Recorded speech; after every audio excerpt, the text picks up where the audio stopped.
This year we will finally get to see a new Counter-Strike titled CS Legacy. We've barely recovered from Classic Offensive, and now we're getting the announcement of a full remake of Counter-Strike 1.6 named the CS Legacy. This remake is essentially being built from the ground up using Valve's official SDK from 2013, and trust me, this is something worth looking forward to. I'll talk about it today. By the way, today there was a new update for CS2. It's quite small, but I'll cover that as well. Make sure to hit the like button now and let's get started.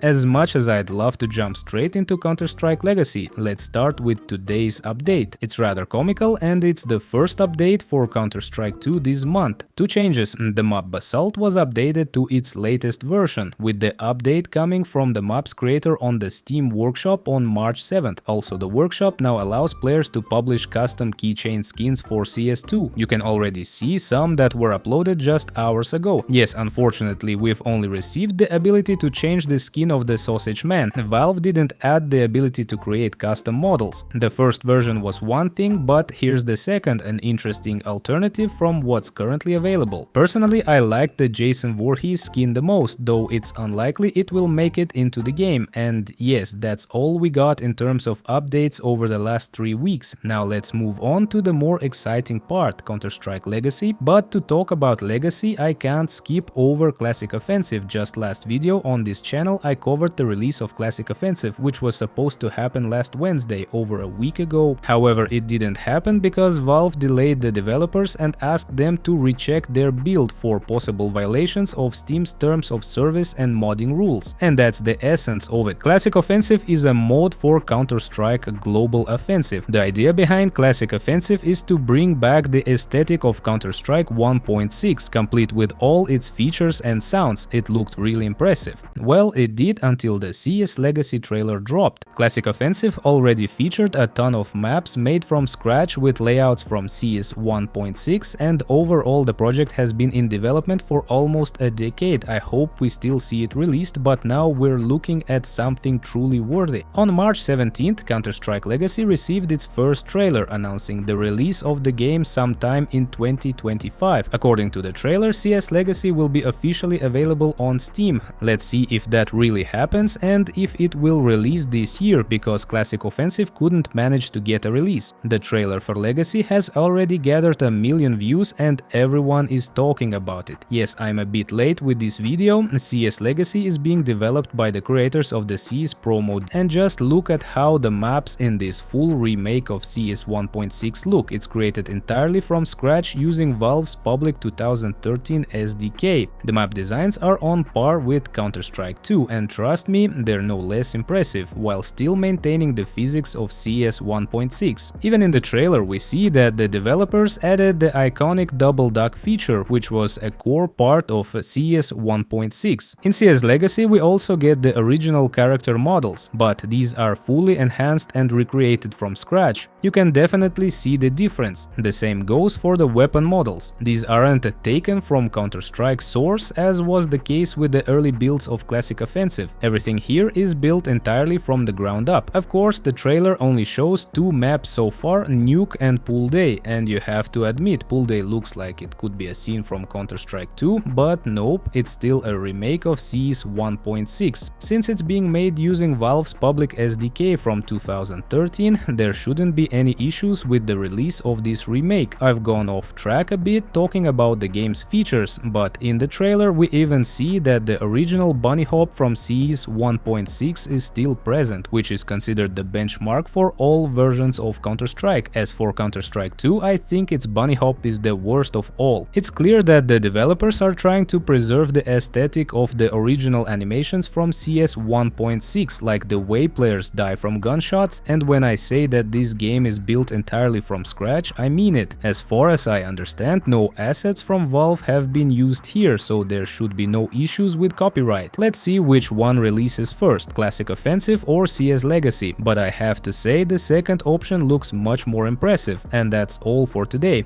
Thanks for watching until the end. This was Reveal. Don't forget to like and subscribe to the channel. Good luck, and I'll see you in the next damn video.